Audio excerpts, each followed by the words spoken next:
ভাবুন তো, আমরা কেন অনেক সময় গোপন কথা বেশি দিন ধরে রাখতে পারি না?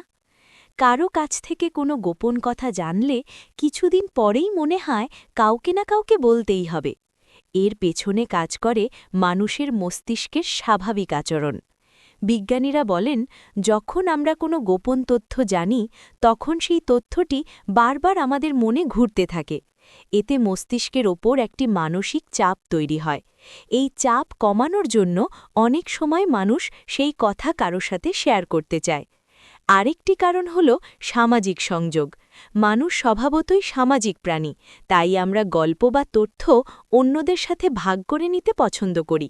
গবেষণায় দেখা গেছে, মানুষ গোপন কথা জানার পর প্রায়ই অজান্তেই অন্য কাউকে বলে ফেলে, কারণ এতে মনের চাপ কিছুটা কমে যায়।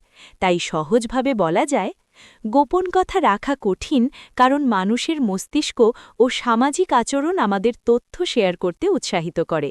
ভিডিওটি যদি ভালো লাগে তাহলে লাইক দিন, বন্ধুদের সাথে শেয়ার করুন এবং এমন আরও নতুন নতুন ভিডিও দেখতে চ্যানেলটি সাবস্ক্রাইব করুন।